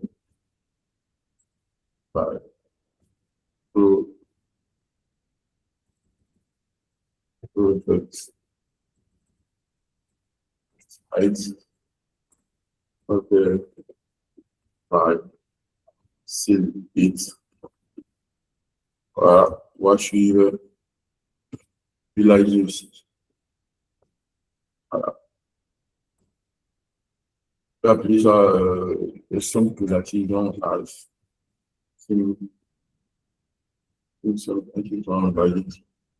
Ouais. Comme c'est. Si on voit ça, voilà. Ok. Donc, on a somme positive, voilà. Donc là, on peut essayer de comprendre plus ou moins ce qu'on a. Donc, ce qu'on a, essayer d'expliquer la data. Déjà, le premier, déjà même la première transaction qu'on a dans le 1, c'est-à-dire du produit 1, c'est effectué le 2, le 1er février. Disons. 1er février. Et déjà, on commence avec 6. Donc là, déjà, la somme c'est 6 000. Ensuite, le 3, il y a eu un achat de 12 000. Donc, il y a un achat de 6 000 là. Donc, la somme cumulée des deux, c'est 12 000. Ensuite, il y a eu un achat de 3 600. Donc, la somme cumulée de tout ça, 6 000 plus 6 000 plus 3 000, c'est 15 600. Après, il y a eu un achat de 2 400. Donc, la somme cumulée, c'est ça. Ensuite, ensuite. Voilà. Donc, ça, c'est une somme cumulée. Ça, c'est beaucoup utilisé en analytique. Là, on voit suivre les performances, voilà, pouvoir faire un point et concrètement comme ça, c'est-à-dire si genre à la date je vais savoir, par exemple, quel est le chiffre d'affaires qu'on avait généré à la date du 4. Normalement, le titre pourrait être fait un groupe by, alors qu'ici, il y a juste à récupérer le chiffre, et la table. Seul que le pouvoir récupérer, voilà, le chiffre d'affaires qu'on avait généré, les ventes qu'on avait générées étaient de 21 600. Donc, vous voyez, avec juste une requête, là, je peux récupérer juste l'information, des 2600 prix, je gagne en temps. Voilà. Donc, c'est un peu ça. Après aussi, il y a dit que dans les Windows Function, il y avait les Windows Function de type, qu'on appelle ça, de type valeur, où on pouvait faire du comparatif entre la valeur d'hier et la valeur avant. Donc, ils sont de faire ça. Ils ont appliqué ça. Donc, déjà, ça va dans le même esprit, on pouvait tout ça aussi. Et puis maintenant, ce qu'on va faire ici, déjà, on a déjà toute l'information sur les formes sales. Déjà, on a ça. Bon,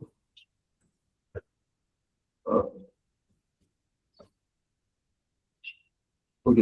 Donc, on a le product ID, on a le sales, on a le total amount. Voilà.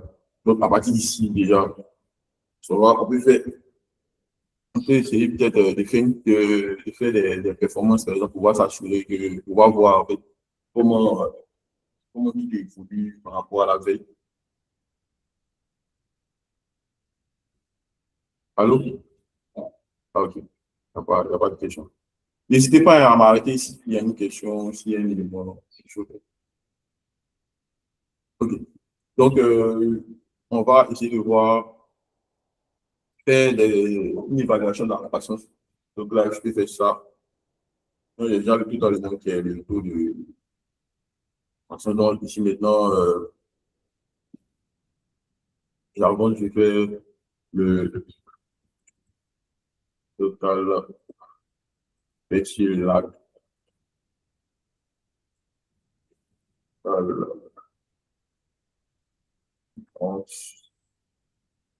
Le lac, c'est vraiment une isofonction qui nous permet de faire un comparatif entre le passé et l'actuel. C'est toujours le même esprit. Hein. T-shirt, voilà, petit, anti, pareil ici,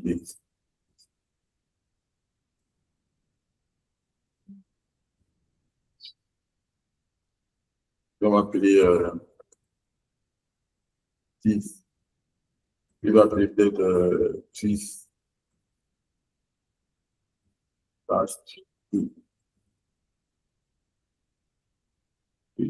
Comme 6.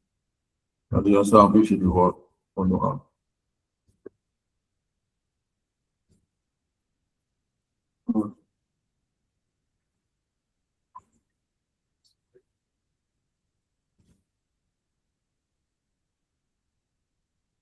OK. Donc, on peut voir ici, voilà, ce que je disais. C'est-à-dire le genre le lundi. C'est-à-dire le premier lieu, le lundi encore. C'est-à-dire la première fois, il a fait 6 000. Après 3600, donc on a une baisse de moins de 2400. Après, il a fait 2400, il y a toujours une baisse de 1400, une baisse de moins de 1600. Après, il a fait 6 000, il y a une hausse de 3600. Donc, c'est quelque chose on va utiliser. Et après, on peut utiliser ça. Et même ça, je peux utiliser ça. On va essayer de faire des intéressants. Je fais même ça, les niveaux sanctionnaires déjà. Il y a même ça, même si tu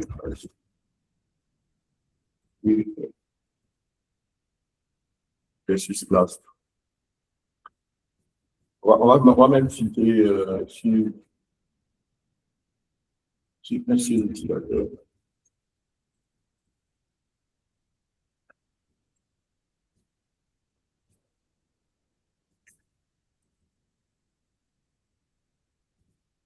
Voilà.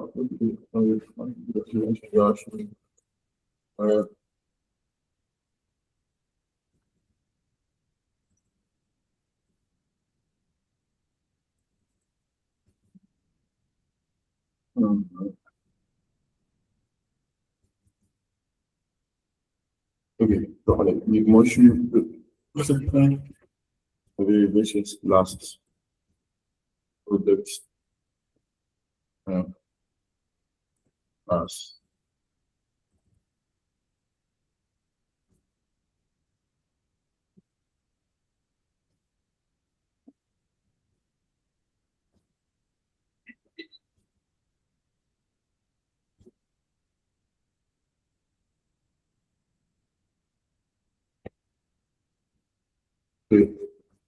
Et comme tout à l'heure, comme ça, c'est un scalaire que je vais récupérer dans le professeur. Qui est select étoile. Voilà.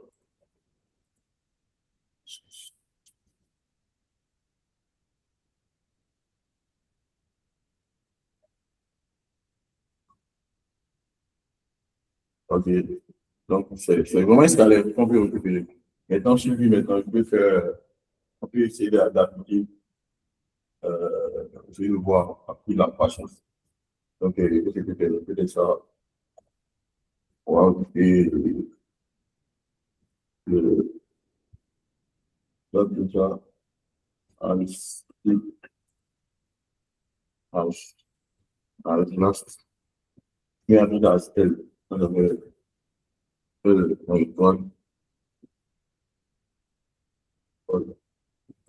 Et on va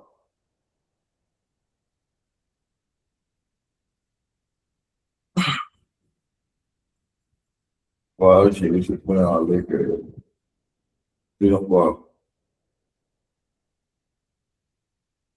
C'est-à-dire, normalement, ici, on a une baisse de moins 3,6 par rapport à 2023. Donc, c'est-à-dire les gens ici, d'abord, on a estimé. on a baissé de moins 3,6. On est chez ici. Après, on est 2400. On a eu une hausse. C'est-à-dire, en fait, on est 2400, on a eu une hausse de 2200. On est passé à 3600. Après, on a eu une hausse de 2400. On est passé à 6. Voilà. Donc, complètement, c'est un peu ça. On sait suivre plus ou moins les baisses de performance. Donc, peut-être, c'est peut-être intéressant, peut-être de faire, peut-être, un case web, par exemple. Si, non, tout ça.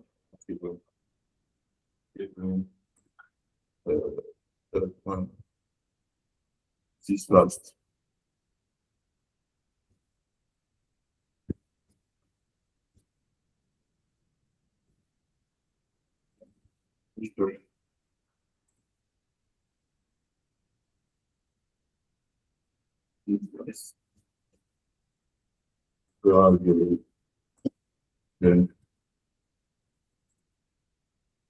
On va afficher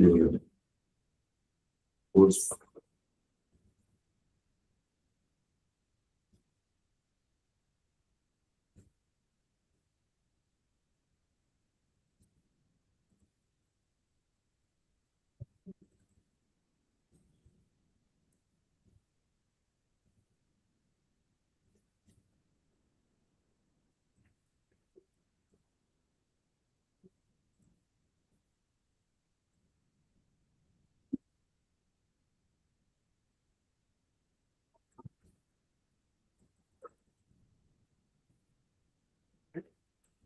On baisse.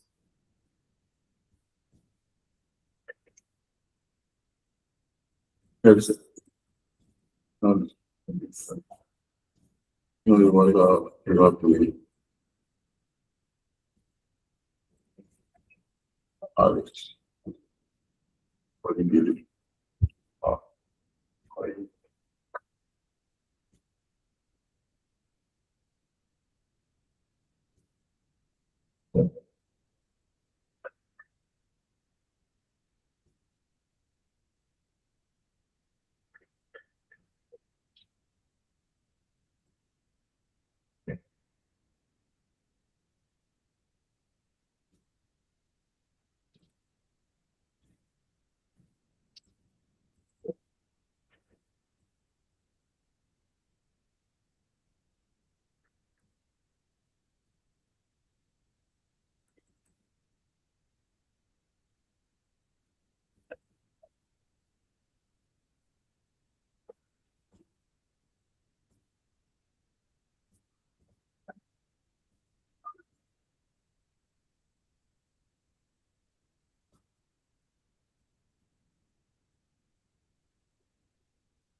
On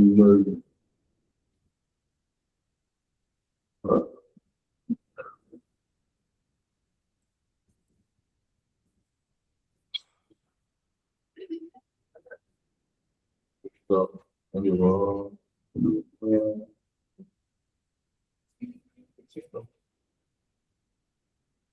Oui, Isaac, tu as oublié le N as là, à la fin. Ex nul, Ah, N. pardon.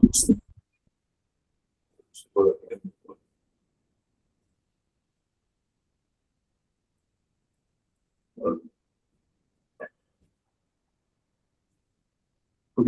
Donc, on peut voir pour une baisse. Bien.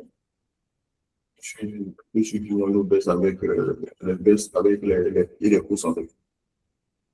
Les baisses et les hausses. Plus ou moins. Et ça, c'est un élément hyper important dans le contexte de l'analyse. Voilà, suivre à quel moment on baisse, et puis sonner, faire une sonnette d'alarme pour dire que plus ou moins, ça faut, je sais pas, si tu as une gestion des stocks, comme ça, faut baisser en stock, bien, peut-être un système ne marche plus bien parce que on a une baisse de clients. Et puis, voilà, donc c'est hyper important de prendre attention, de calculer ce type d'information. Voilà. On peut se poser la question, par exemple, une question qu'on peut se poser après, une question qu'on peut se poser, par exemple, que je trouve assez intéressante, par exemple, c'est que on peut se poser la question de savoir, par exemple, quel est le produit qui est le plus rentable pour nous. Pour illustrer peut-être les sub-queries, comme je disais, les sub-queries, vraiment, c'est vraiment aller dans quelque chose de beaucoup assez simple. Voilà. Donc, pas forcément des trucs hyper compliqués. Donc, c'est l'étoile public. Bon, on peut prendre les situations de schéma, là, on peut pas donner le bouquet, le budget qui est le plus, qui nous est le plus rentable. Ah oui, on va faire une question. Déjà, on va susciter, c'est la base de, par exemple, on veut select,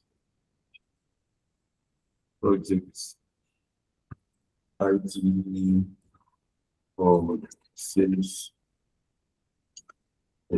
On peut faire un groupe by, par exemple, avec tous les canaux. Donc,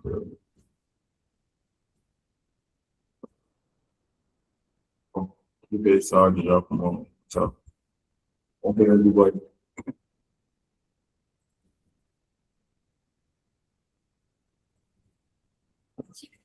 On va, par exemple, on va poser quelques opérations.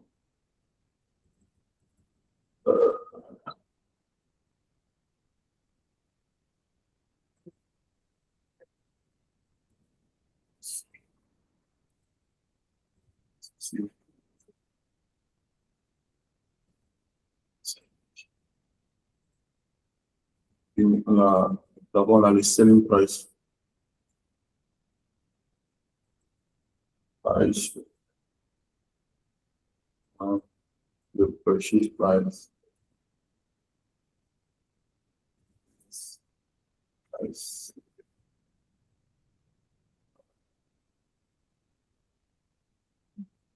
On va dire que maintenant, il y a un table comme ça, encore, je suis peut-être à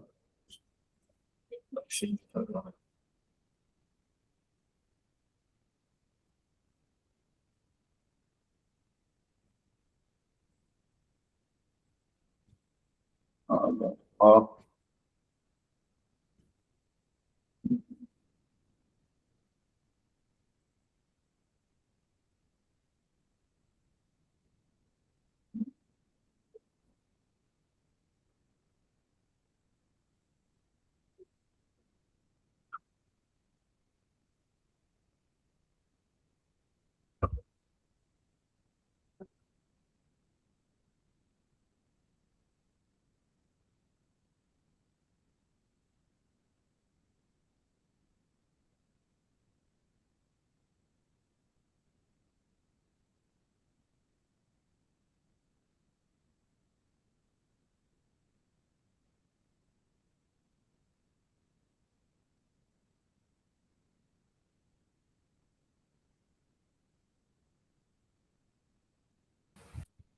allô, excusez-moi, j'ai eu un problème de connexion.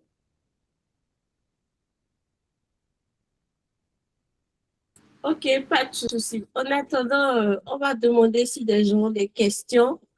Je vais voir dans le chat les interventions des uns et des autres. Je ne sais pas, en attendant que M. Isaac ne récupère sa connexion et tout, est-ce que vous avez des questions, des suggestions?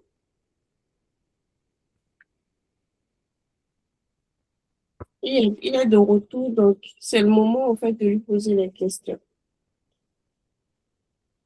Si vous n'en avez pas, bah, il va continuer en attendant.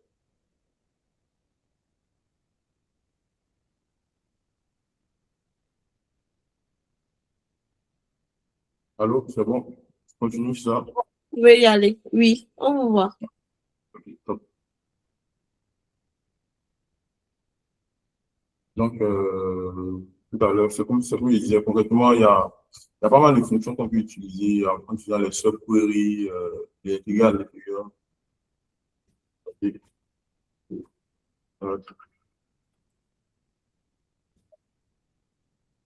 Euh,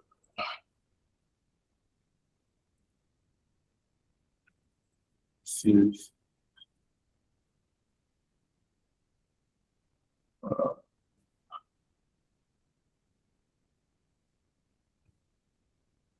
Donc, on suit complètement. Donc, à partir d'ici, déjà, on peut suivre pas mal d'informations, comme j'ai dit tout à l'heure, et les Windows Functions principalement vont venir répondre à des besoins analytiques assez importants, quoi. Des besoins analytiques qui sont censés grandissants, rentrer dans le détail, genre des baisses de performance, des trucs comme ça.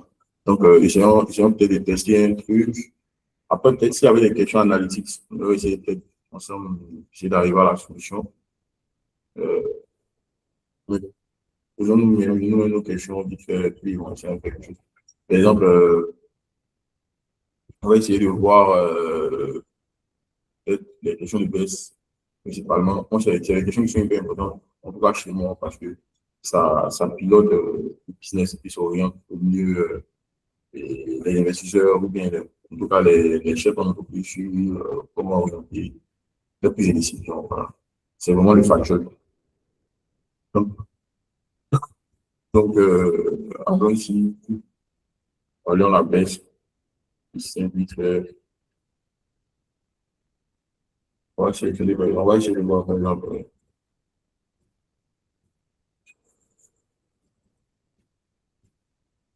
on va sélectionner, par exemple, le Project IT, par exemple.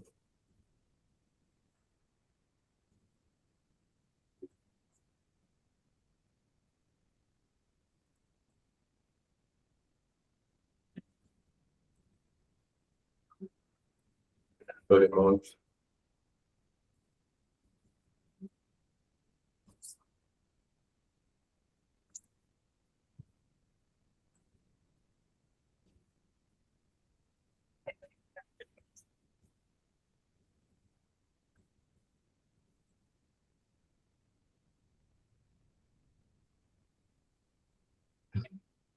Dans le monde.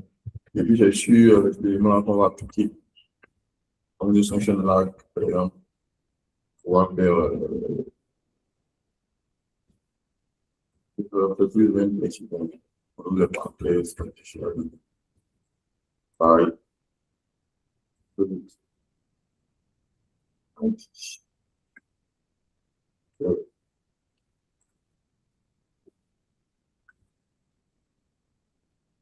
va appeler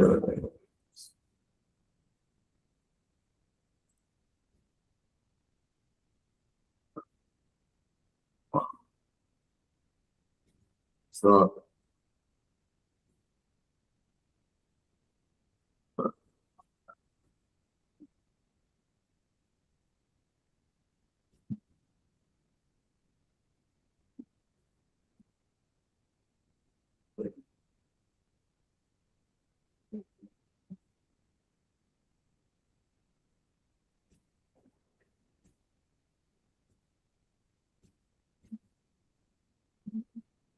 Allô?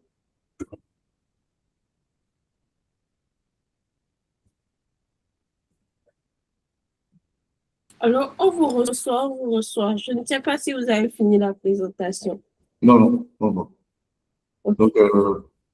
Donc déjà, c'est-à-dire sur plus ou moins les partitions là, voilà, avec ces dates, voilà. Vous dites pas essayer de voir, excusez-moi, partition,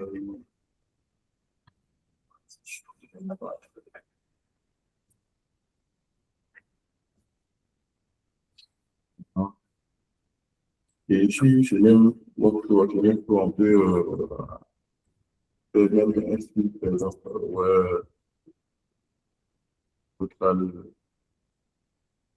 hein,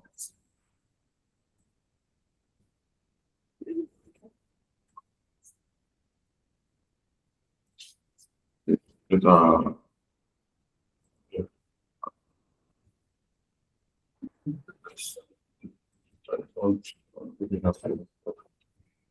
hein.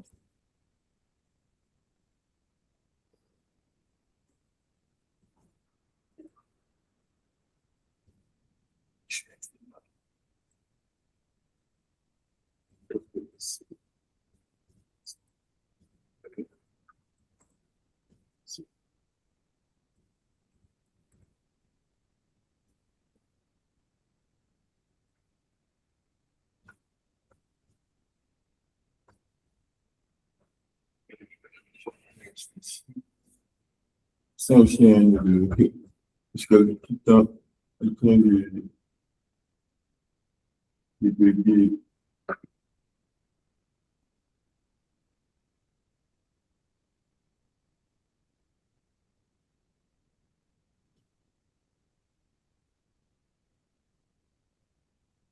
c'est le tas par le praticien, de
Encore un problème de réseau.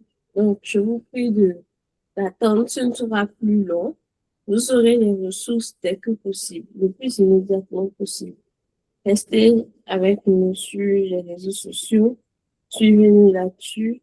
LinkedIn, Twitter, Facebook. Oui. On vous réserve encore des surprises. Je ne sais pas, est-ce que quelqu'un a des questions?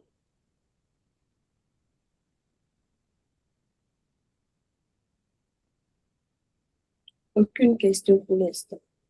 On va attendre Monsieur Isaac.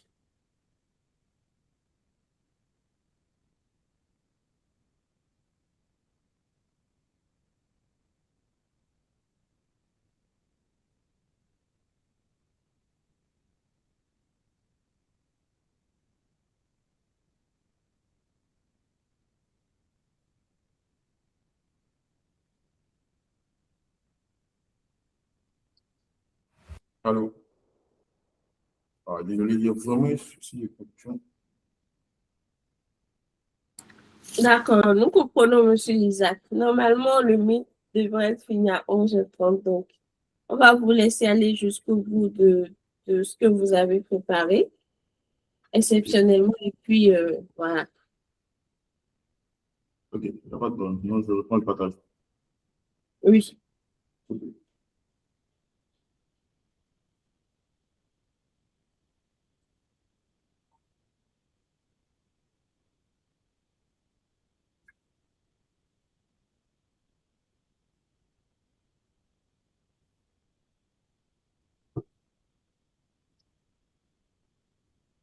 Ok, donc on revient sur le point.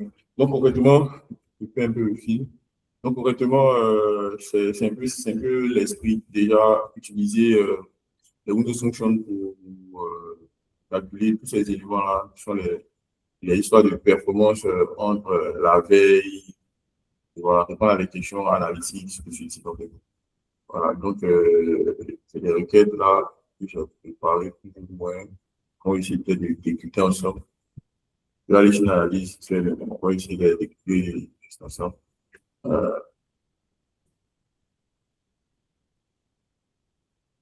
Dans le contexte, on a vu plus ou moins, on va essayer peut-être ici d'écrire une fonction SQL, par exemple, on va nous donner peut-être une fonction SQL. Il va nous donner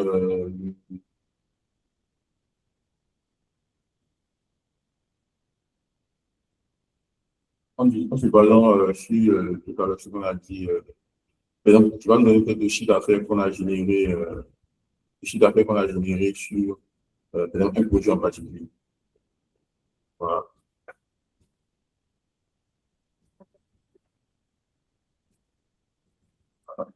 Donc, peut-être dans la syntaxe, la slide.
Monsieur Isaac, c'est toujours le problème de connexion. Vous me recevez?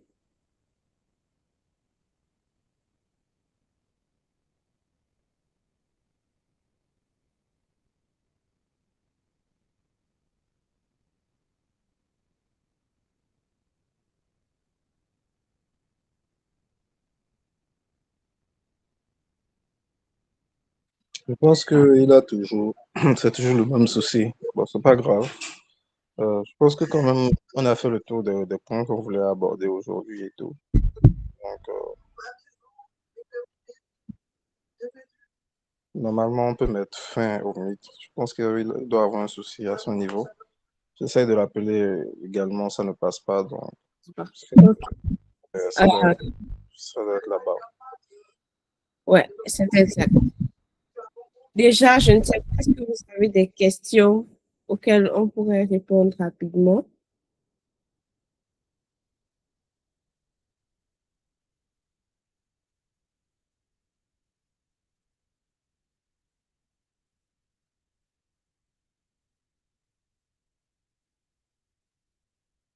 Bah, si vous n'en avez pas, c'est supposé que vous avez tout compris. On va essayer de prendre la présentation et toutes les ressources chez le présentateur l'animateur pour les mettre à votre disposition. Merci à tous d'avoir été là. Et encore une fois, désolé pour le concours de circonstances. Dernièrement, c'est pas facile d'avoir accès à Internet pour certains et pour d'autres, c'est carrément l'électricité. Merci encore d'être resté parmi nous du début jusqu'à la fin et on espère que vous avez vraiment beaucoup appris. Merci à tous.